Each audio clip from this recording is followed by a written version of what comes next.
Hi guys, I'm so excited for today's video. I'm finally going to be able to do a project I've been planning to do since last year. I bought this mold sometime in June or July. I know it was early summer 2022, and I will be explaining a little bit later why I haven't been able to do it. So please, if you're a resin artist, be sure to watch that part. It's pretty important, especially if you want to make your molds last longer. But first, let me show you the mold.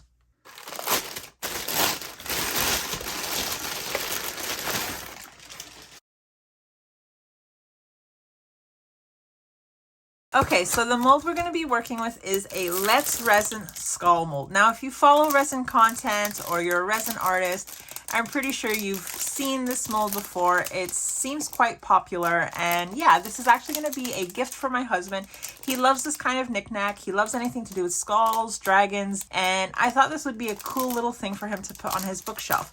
I'll also be using TeExpert, I think that's how you say it, deep pour resin. This is one of the main reasons why I haven't been able to do this project. It's because I didn't have the right resin for it.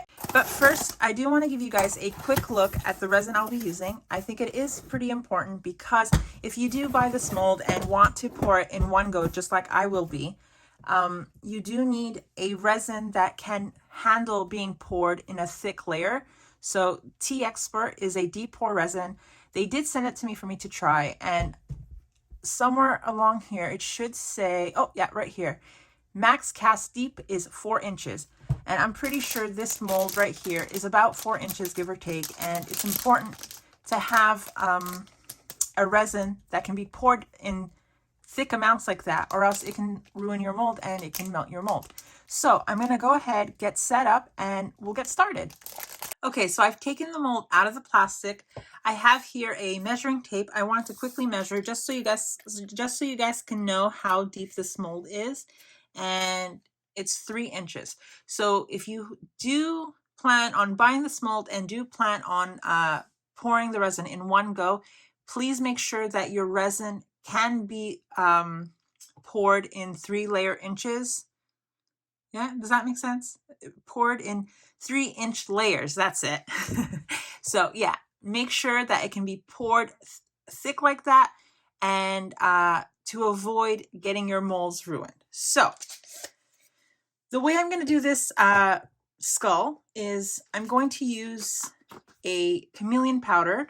These Chameleon powders are pretty cool. They have a color shift to it and they're really pretty. If you guys haven't seen, I did do a shorts tutorial, or not tutorial, more like a swatch type video. I'll link it in the description box and possibly put it up here just so you guys can see what each color looks like. And I got my husband to choose which color he wanted, and he's gone with plum. Let me just quickly find it. Oh, here it is. So he's gone with this one. Come on, camera, focus, focus. There we go. Or no, not yet. There we go. So he's gone ahead with this one. He's chosen this one. And what I'm going to do is I'm going to use the little brush that came with the pigments. I'm going to brush it extra well. And then we're going to pour our resin. Okay, so back to why I haven't done this project yet. Like I said, I didn't have the right resin, and as you guys may know, there are different types of resins for different types of projects. There's UV resin, deep pour resin, casting resin, tabletop resin, and who knows how many more. I mostly use casting resins and UV resin, and the resins I do have say they have a limit of being poured in 1-inch layers or less. So if I was to try and fill this mold in one go with those resins, I'd be risking the resin to overheat, flash curing, and melting the mold, which then would fuse with the resin, and not only would I lose the mold, I'd be wasting quite a bit of resin. Now, I could have done this project differently. I could have used the resins I do have and just poured it in 3 1-inch layers, but because I wanted to dust on the Chameleon powders like I'm doing here, I didn't know if it would leave a funny ridge along the layer lines. So yeah, I didn't do it. I've been putting it off and waiting.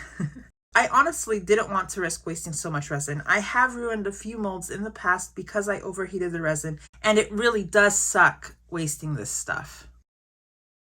Anyways, I originally mixed up 2 ounces of part A and 1 ounce of part B. This resin is a 2-to-1 ratio resin, and once I had put it in my cup, it didn't look like enough resin, so I mixed another 2 ounces of part A and 1 ounce of part B off camera. Then I added a bit of black liquid pigment, also from less resin, mixed it up, and it was ready to be poured into my mold. But to my surprise, that wasn't enough resin either. So again, I mixed up more resin, this time 4 ounces of part A and 2 ounces of part B for a total of 12 ounces of resin. I was way off in my initial prediction of how much resin I needed to pour. This mold takes a good 10 ounces of resin. And because here at JBKonsCreations, we do not waste resin, and because I was starting to feel a little awkward not using glitter in this video, I quickly mixed in some glitters into the leftover black resin and filled this really cute heart-shaped trinket dish mold. Not only do I get to use this leftover resin, but I can use this as a guide to tell me when the resin is cured. It's a win-win situation. It's time to remove the skull out of its mold, and wow, there's actually some weight to it. I know my little graphic there did say 24 hours, but it's actually been 48 hours, but that's okay. It's normal. These thinner resins do need a little bit more time to set up and cure.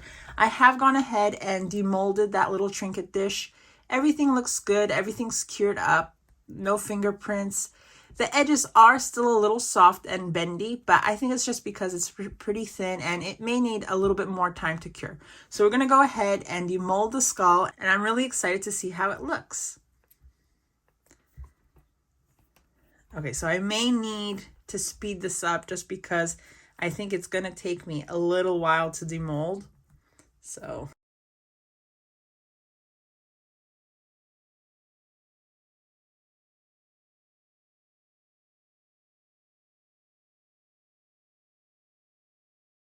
three, two, one. Ta-da! Wow, look at that.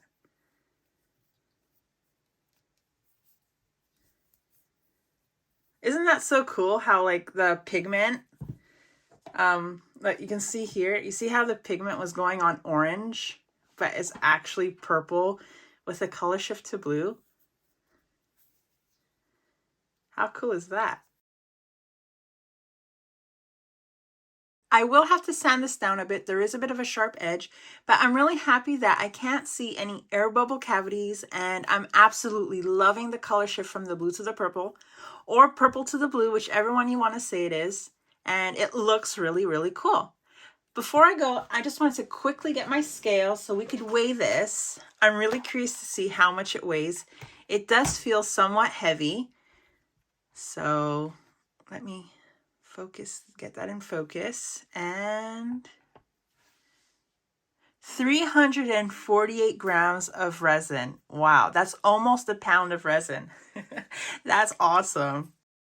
I hope you guys enjoyed this video and found it informative, and I really hope you learned something today. If you did, please give this video a thumbs up, and be sure to comment down below if this is something you would display in your house. I know the spooky vibe isn't for everybody, but I'm curious to know which of my lovely viewers like spooky vibes.